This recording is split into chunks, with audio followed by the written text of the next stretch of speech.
विष्णु। दोस्तों, प्राचीन समय की बात है।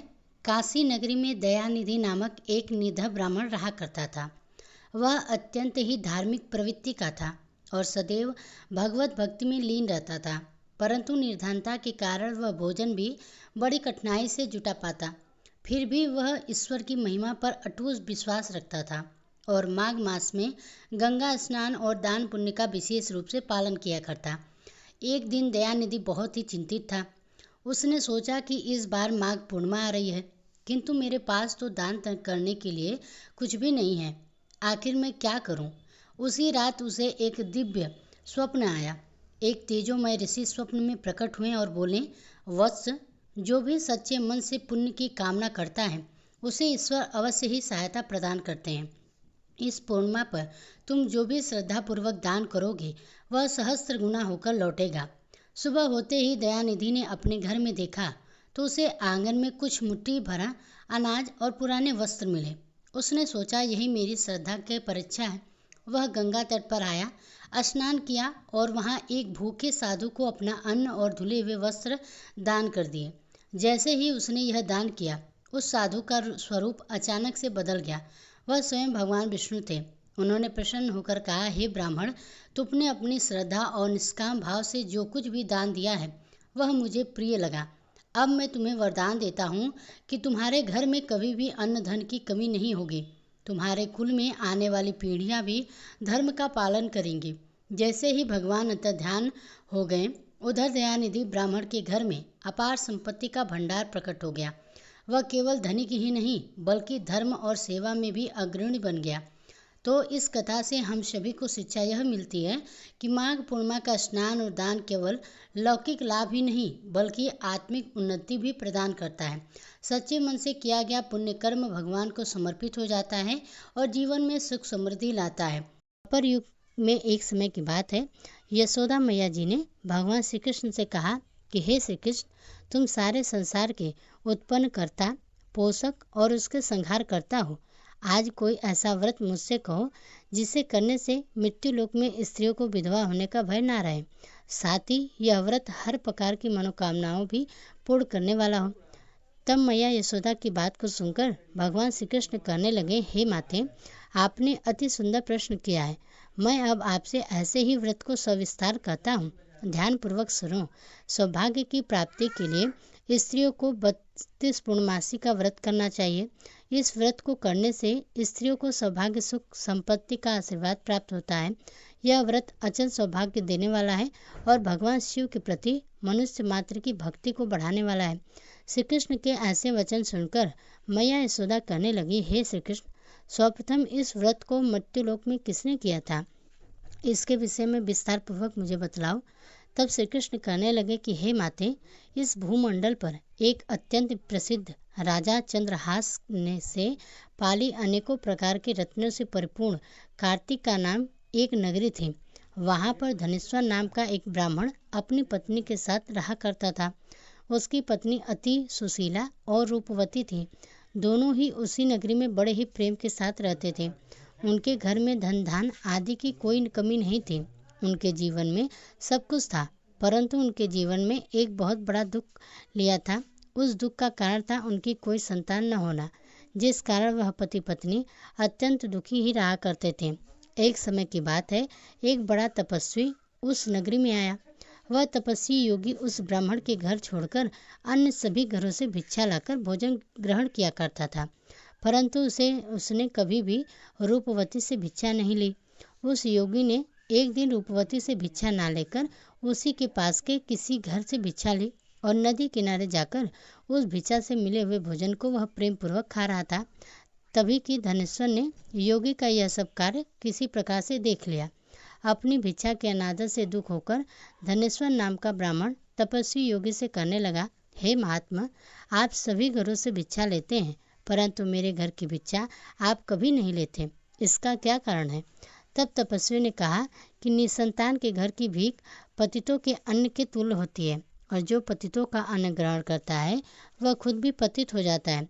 क्योंकि तुम निसंतान हो, अतः पतित हो जाने के भय से मैं तुम्हारे घर की भिक्षा नहीं ले सकता। धनेश्वर का यह बात सुनकर अपने मन में बड़ा ही दुख हुआ और हाथ जोड़कर तपस्वी के पैरों पर गिर पड़ा और बड़े ही दुखी मन से कहने लगा, हे महाराज, यदि ऐसा है तो आप मुझे पुत्र प्राप्ति का कोई उपाय बतलाइए। आप तो सर्वज्ञ हैं, मुझ पर अवश्य ही यह कृपा कीजिए। धन की, किसी प्रकार की सुख संपत्ति की मेरे घर में कोई कमी नहीं है, परंतु मैं संतान न होने के कारण अत्यंत ही दुखी हूँ। आप कृपा करके मेरे इस दुख का निवारण कीजिए। आप तो सामर्थ्यवान हैं। ब्राह्मण की इस बात को सुनकर वह तपस्वी योगी कहने लगे कि हे ब्राह्मण, तुम देवी चंडी की आराधना करो। घर जाकर तब उस ब्राह्मण ने अपनी स्त्री से सारा वृत्तांत कहा और स्वयं तपस्या करने के लिए वन में चला गया। वन में जाकर उसने देवी चंडी की उपासना की और उपासना करना प्रारंभ कर दिया। देवी चंडी ने उस दिन उसकी तपस्या से प्रसन्न होकर स्वप्न में उसको दर्शन दिए और कहने लगी, हे धनेश्वर, जा, तेरे घर पुत्र होगा, परंतु वह 16 वर्ष की आयु में ही मृत्यु को प्राप्त हो जाएगा। यदि तुम दोनों पति पत्नी मिलकर 32 पूर्णमासी का व्रत विधि पूर्वक करोगे तब तुम्हारा पुत्र दीर्घायु हो जाएगा। जितनी तुम्हारी सामर्थ्य हो उतने ही में बनाकर भगवान शिव का पूजन करना। पूर्णिमा के दिन प्रातःकाल इसी स्थान के पास तुम्हें आम का एक वृक्ष दिखाई देगा। उस पर चढ़कर तुम एक फल तोड़कर अपने घर ले जाना और अपनी पत्नी से सारा वृत्तांत कहना। ऋतु स्नान के पश्चात वह स्वच्छ होकर भगवान शिव का ध्यान करके उस फल को ग्रहण कर लेगी। तब उसे भगवान शिव की कृपा से गर्भ ठहर जाएगा। इस प्रकार वह ब्राह्मण प्रातःकाल उठा, तब उसने उस स्थान के पास ही आम का एक वृक्ष देखा। स्वप्न में मिले आदेश के अनुसार उस ब्राह्मण ने आम के वृक्ष पर चढ़कर उस फल को तोड़ने का प्रयास किया, परंतु कई बार प्रयास करने के बाद भी वह उस वृक्ष पर चढ़ नहीं पाया। अब तो उस ब्राह्मण को बड़ी ही चिंता होने लगी। तब वह विघ्न विनाशक भगवान गणेश की वंदना करने लगा कि हे दयानिधि, अपने भक्तों के विघ्नों का नाश करके उनके मंगल कार्य को करने वाले, दुष्टों का नाश करने वाले, रिद्धि सिद्धि प्रदान करने वाले, हे गणपति भगवान, आप मुझ पर कृपा करके इतना बल दीजिए कि मैं अपने मनोरथ को पूर्ण कर सकूं। इस प्रकार गणेश भगवान से प्रार्थना करने पर उनके आशीर्वाद से धनेश्वर विश्व पर चढ़ गया। तब उसने आम का एक सुंदर फल जो देखा था उसे तोड़ लिया। उसने विचार किया कि जो वरदान से फल मिला था वही यह फल है। उसके बाद उसे और कोई फल उस पेड़ पर दिखाई ही नहीं दिया। तब धनेश्वर उस फल को लेकर अपनी पत्नी के पास गया और उसे खाने के लिए दे दिया। उसकी पत्नी ने अपने पति के कहे अनुसार उस फल को खा लिया और वह भगवान के आशीर्वाद से गर्भवती हो गई। देवी चंडी की असीम कृपा से कुछ ही समय बाद उसे एक अत्यंत सुंदर पुत्र मिला। पति पत्नी दोनों ने मिलकर पुत्र के जन्म का खूब धूमधाम से उत्सव मनाया। वे दोनों अब बड़े खुश थे। माता पिता के हर्ष और शोक के साथ वह बालक शुक्ल पक्ष के चंद्रमा की भांति अब अपने पिता के घर में बढ़ने लगा। देवी चंडी की कृपा से वह बालक बहुत ही सुंदर, सुशील और विद्या में बहुत ही निपुण था। देवी की आज्ञा अनुसार उसकी माता ने 32 पूर्णमासी का व्रत रखना प्रारंभ किया ताकि उसका पुत्र बड़ी आयु वाला हो जाए। जब 16 वर्ष का उसका पुत्र होने लगा तब देवी दास के माता पिता को बड़ी चिंता हुई कि कहीं उनके पुत्र की इस वर्ष मृत्यु न हो जाए। इसलिए उन्होंने मन में विचार किया कि यदि यह दुर्घटना उनके सामने हो गई तो वे कैसे सहन कर पाएंगे। तब उन दोनों ने मिलकर देवी दास के मामा को बुलाकर उसे पढ़ने के लिए काशी भेज दिया। सारा प्रबंध करके माता पिता ने काशी जाने के लिए देवी दास को एक घोड़े पर बिठाकर उसके मामा को उसके साथ भेजा, किंतु यह बात उसके मामा या किसी को भी नहीं बताई गई। देवी दास की उम्र कम है। धनेश्वर ने अपनी पत्नी के साथ अपने पुत्र की मंगल कामना और दीर्घायु के लिए देवी चंडी की पूजा कर रहा और व्रत रखना प्रारंभ कर दिया। इस प्रकार दोनों ने मिलकर 32 पूर्णमासी का व्रत किया। कुछ समय के बाद एक दिन वह दोनों मामा भांजे रात में विश्राम करने के लिए किसी गांव में ठहरे हुए थे। उस दिन उस गांव में एक ब्राह्मण की अत्यंत सुंदरी, सुशीला, विदुषी और गुणवान कन्या का विवाह होने वाला था। जिस धर्मशाला के अंदर वर और उसकी बारात ठहरी हुई थी उसी धर्मशाला में देवी दास और उसके मामा भी ठहरे हुए थे। संयोगवश कन्या को तेल और आदि चढ़ाकर मंडप आदि का जो कार्य किया गया, तब लगन के समय वर को धनवार्थ हो गया, जिस कारण वर के पिता ने अपने परिवारजनों से परामर्श करके निश्चय किया कि यह देवी दास मेरे पुत्र जैसा ही सुंदर है, मैं इसके साथ ही लगन करा दूं और बाद में विवाह के अन्य कार्य में मेरे पुत्र के साथ हो जाएंगे। ऐसा सोचकर देवी दास के मामा से जाकर कहने लगे कि यदि तुम थोड़ी देर के लिए अपने भांजे को हमें दे दो, जिससे विवाह के लगन का सब पूरा काम हो जा सके। तब उसका मामा कहने लगा कि जो कुछ भी मधुपर्वक आदि कन्यादान के समय से पहले हो जाना चाहिए, वर को मिलेगा, वह सब हमें दे दिए जाए, तो मेरा भांजा इस बारात का दूल्हा बन सकता है। विचार विमर्श करने के बाद ब्राह्मण के पुत्र को विवाह के दूल्हा बनाकर मंडप में बैठा दिया गया। उसके साथ सभी विवाह रात्रि में विधिपूर्वक संपन्न हो गए। पत्नी के साथ वह भोजन नहीं कर सका और मन में सोचने लगा कि मेरे बाद न जाने इस स्त्री का क्या होगा। ऐसा सोचकर वह बड़ा दुखी और उदास हो रहा था। तभी उसकी पत्नी ने पूछा कि क्या बात है, आप इतने उदास और दुखी क्यों हो रहे हैं। तब उसने वह सब सारी बातें उस स्त्री को बतला दी। तब वह कहने लगी, यह ब्रह्म विवाह के विपरीत कैसे हो सकता है। देव, ब्राह्मण और अग्नि के सामने मैंने आपको ही अपना पति बनाया है, इसलिए आप ही मेरे पति हैं और मैं आपकी ही पत्नी रहूंगी। किसी अन्य की पत्नी मैं बिल्कुल नहीं बन सकती। तब देवीदास ने कहा, ऐसा मत कहो, क्योंकि मेरी आयु बहुत थोड़ी है। मेरे बाद आपकी क्या गति होगी, इन बातों को अच्छी तरह से विचार कर लो। परंतु वह स्त्री दृढ़ विचार वाली थी। कहने लगी, जो आपकी गति होगी वही मेरी भी होगी। इसलिए हे स्वामी, उठिए और भोजन करिए, आप निश्चय ही भूखे होंगे।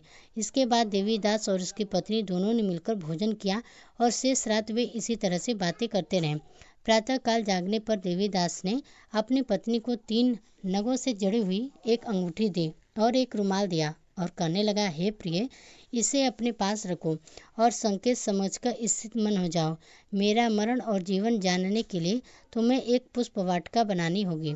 उसमें सुगंधित वाली एक नव मल्लिका लगा दो और उसकी प्रतिदिन जल से सींचना और आनंद के साथ तुम अपने घर में रहो और उत्सव मनाओ। जिस समय और जिस दिन मेरे प्राण निकल जाएंगे, अर्थात मेरी मृत्यु नज़दीक होगी, उस दिन यह सारे फूल और वाटिका सूख जाएगी और जब यह फिर से हरे हो जाएंगे तब जान लेना कि मैं जीवित हूँ। यह बात निश्चय ही करके समझ लेना कि इसमें कोई संशय नहीं है।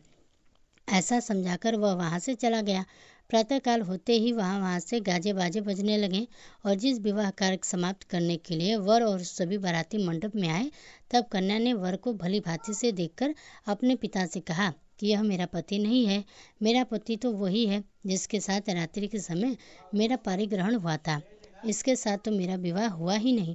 यदि यह वही है तो बताइए कि मैंने इसको क्या दिया। मधुपर्क और कन्यादान के समय जो मैंने भूषण आदि दिए थे उन्हें दिखाएं और रात में मैंने क्या गुप्त बातें कही थी वह सब बताएं। तब पिता ने उसके कथन अनुसार वर को बुलवाया। कन्या की वह सब बातें सुनकर वह कहने लगा कि मैं इस बारे में कुछ भी नहीं जानता। इसके पश्चात लज्जित होकर वह वर अपना समूह लेकर वहाँ से चला गया और सारी बारात भी अपमानित होकर वहाँ से घर लौट गई। तब भगवान कृष्ण कहने लगे, हे मैया, इस प्रकार देवीदास काशी विद्या अध्ययन करने के लिए चला गया। जब कुछ समय बीत गया तब काल से प्रेरित होकर एक दिन एक सांप रात के समय उसको डसने के लिए वहां आ गया।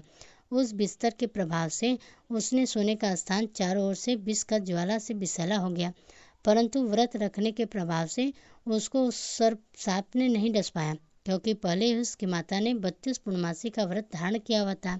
इसके बाद मध्याह्न के समय स्वयं काल वहां पर आया और उसके शरीर से उसके प्राणों को निकालने का प्रयास करने लगा, जिससे वह मूर्छित होकर वहीं पर गिर पड़ा। भगवान की कृपा से उसी समय देवी पार्वती के साथ भगवान शिव वहां पर आ गए। उसको मूर्छित दशा में देखकर देवी पार्वती ने भगवान शिव से प्रार्थना की, हे भोलेनाथ, इस बालक की माता ने पहले ही 32 पूर्णमासी का व्रत किया है, जिसके प्रभाव से हे भगवान, अब आप इसको प्राण दे दीजिए। देवी के इस प्रकार निवेदन करने पर भोलेनाथ ने उस बालक को प्राणदान दे दिए। इस व्रत के प्रभाव से काल को भी पीछे हटना पड़ा और देवीदास स्वस्थ होकर उठ बैठा। उधर उसकी पत्नी उसके काल की प्रतीक्षा किया करती थी। एक दिन जब उसने देखा कि उस पुष्प वाटिका में पत्र पुष्प कुछ भी नहीं रहे, तब उसने अत्यंत आश्चर्य हुआ और जब वह वैसी ही हरी भरी हो गई तब वह समझ गई कि उसके पति पर छाया संकट दूर हो चुका है। वह बड़ी ही प्रसन्न मन से अपने पिता के पास जाकर कहने लगी, पिताजी, मेरे पति जीवित हैं, अब आप उनको ढूंढिए। जब 16 वर्ष बीत गया तब देवीदास भी अपने मामा के साथ काशी से चल दिया। इधर उसके ससुर उसको ढूंढने के लिए अपने घर से जाने ही वाले थे कि वे दोनों मामा भांजे ठीक वहीं पर आ गए। उन्हें अपने घर पर आया देखकर उसका ससुर बड़ी ही प्रसन्नता के साथ अपने घर में उन दोनों को ले गया। उस समय नगर के निवासी भी वहां इकट्ठे हो गए और सभी ने निश्चय किया कि अवश्य ही इस बालक के साथ इस कन्या का विवाह हुआ था। उस बालक को जब कन्या ने देखा तो पहचान लिया और कहने लगी कि यह तो वही है जो संकेत करके गए थे। इसके पश्चात सभी कहने लगे कि भला हुआ जो यह वापस आ गया। तब सभी नगरवासियों ने मिलकर आनंद मनाया। कुछ दिन बाद अपने ससुराल में रहने के बाद देवीदास अपने पत्नी और मामा के साथ ढेर सारे धन और उपहार के साथ अपने घर के लिए चलने लगा। जब वे सब मिलकर अपने गांव के निकट आ गए तब कुछ लोगों ने उन्हें देखकर उनके माता पिता को पहले ही जाकर सूचना दे दी कि तुम्हारा पुत्र अपनी पत्नी और मामा के साथ वापस आ रहा है। ऐसा समाचार सुनकर माता पिता को पहले तो विश्वास नहीं हुआ। जब उन्होंने खुद जाकर देखा तो उन्हें बड़ा ही आश्चर्य हुआ और देवीदास ने अपनी पत्नी के साथ अपने माता पिता के चरण छूकर उनका आशीर्वाद प्राप्त किया। तब माता पिता ने इस चमत्कार को देखकर अपने घर पर बहुत सारे ब्राह्मणों को बुलाकर उन्हें यथासंभव दान दक्षिणा उपहार में देकर उन्हें प्रसन्न किया और उनका आशीर्वाद प्राप्त किया। भगवान कृष्ण कहने लगे, हे माते, इस प्रकार धनेश्वर 32 पूर्णमासी के व्रत के प्रभाव से पुत्रवान हो गया। जो भी स्त्रियां इस व्रत को रखती हैं वे जन्म जन्मांतर के वैधव्य का दुख नहीं भोगती और सदैव सौभाग्यवती बनी रहती हैं। यह मेरा वचन है और इसमें कोई संदेह नहीं मानना। यह व्रत पुत्र पौत्रों को देने वाला, संपूर्ण मनोकामनाओं को पूर्ण करने वाला है। शिव के व्रत करने से व्रती की सभी इच्छाएं भगवान शिव की कृपा से पूर्ण हो जाती थी। यह थी पूर्णिमा व्रत की कथा। आज की यह कथा पसंद आई हो तो वीडियो को लाइक कीजिएगा, साथ ही हमारे चैनल को सब्सक्राइब भी कीजिएगा।